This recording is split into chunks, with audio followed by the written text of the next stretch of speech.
Well, abortion, the Trump video, Supreme Court justices, and national security, just some of the topics we heard in tonight's debate. Most of us get debates by following it on social media, which gives us a more rapid response than anything we've ever seen in presidential elections.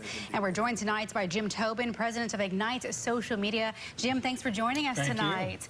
One of the topics they talked about was immigration. Yes. And something you saw really lighting up on social media here from the Raleigh area was when Trump talked about getting rid of undocumented immigrants, and he called them bad hombres. Yeah, and that's something that's hit a mark with people. It did, and I saw Twitter just light up. I was searching only tweets from the Triangle, and it just suddenly lit up, and it was surprise and humor. Merriam-Webster actually reported a surge in searches for hombres, spelled with an H and without an H. So it was very interesting to see it light up at that point. Yeah.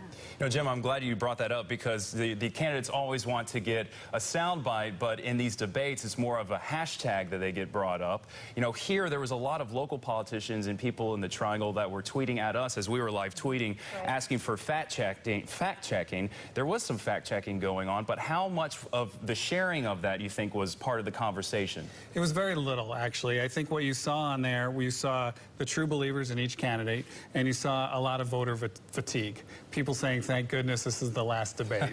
And I think at this point we've had enough. I mean, if you're still an undecided voter after that debate, I'm not sure how. Clear differences on abortion, immigration, taxes, Supreme Court justice, Second Amendment, whatever your issue is, there was a clear, stark choice. And it seems like we've had enough debates on a lot of levels. Right, that's true. You're seeing a lot of people talking about the exhaustion and the voter fatigue. Exactly. Now, one of the things that we saw with Trump is he kind of had the upper hand and was tipping the scales a little bit when it came to social media. He really knew how to work that. However, maybe some of those jabs were hurting him a little bit. And then Hillary, on the other hand, I mean, she could have done a little bit better probably to bring up some of the voters. Yeah, he started out in the primary as the social media guy. He knew how to say the most interesting / outrageous things and suck the air away from all the other 16 candidates, but he never got any depth to that.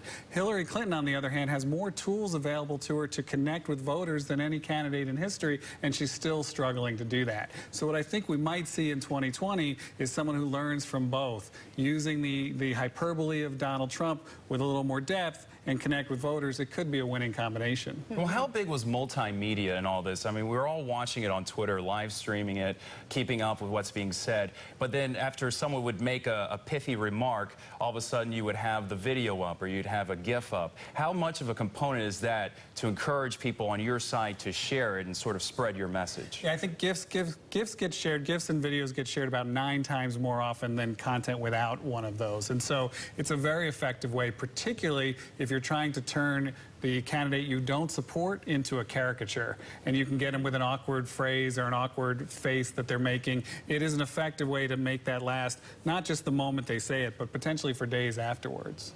Right. And another thing, too, that I know a lot of people on social media were talking about was when they asked Trump, would you be willing to accept the fact if Hillary Clinton were to win? And he came back saying, I will let you know. That's something that seemed to kind of spike little points with people as well. Yeah, there was shock online, and many people saying, you know, I'm a Republican and I'm shocked. And, of course, people who are Democrats were shocked as well. And so that was something, I think, unprecedented. And you know, the online community reacted very quickly and very strongly to, you know, this confusion of you're saying that the election is rigged, which is the strategy that doesn't help you and unprecedented in American politics. So it was very risky move by Mr. Trump. Yeah. Well, what happens in Vegas stays in Vegas unless you're at a presidential campaign and you have social media. Jim Tobin with Ignite Social Media, thank you so much for joining us tonight, putting this in perspective. Exactly. Enjoyed it. Thank you, Jim. We appreciate it.